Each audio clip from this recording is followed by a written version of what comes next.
ডালটা আমরা একটু টেস্ট করে দেখব ডালের টেস্টটা কেমন হয়েছে।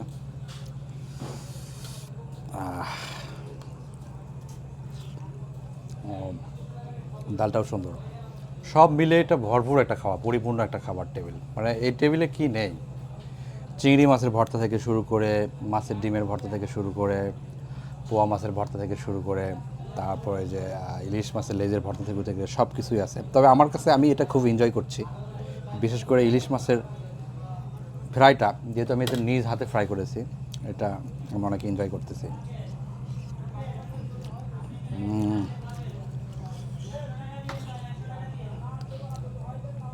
অনেক মজা, অনেক।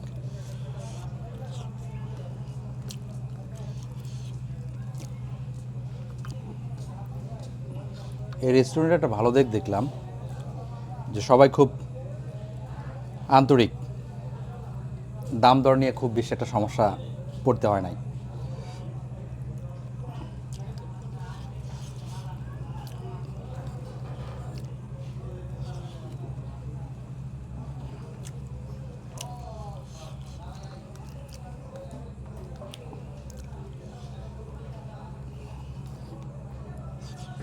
কাট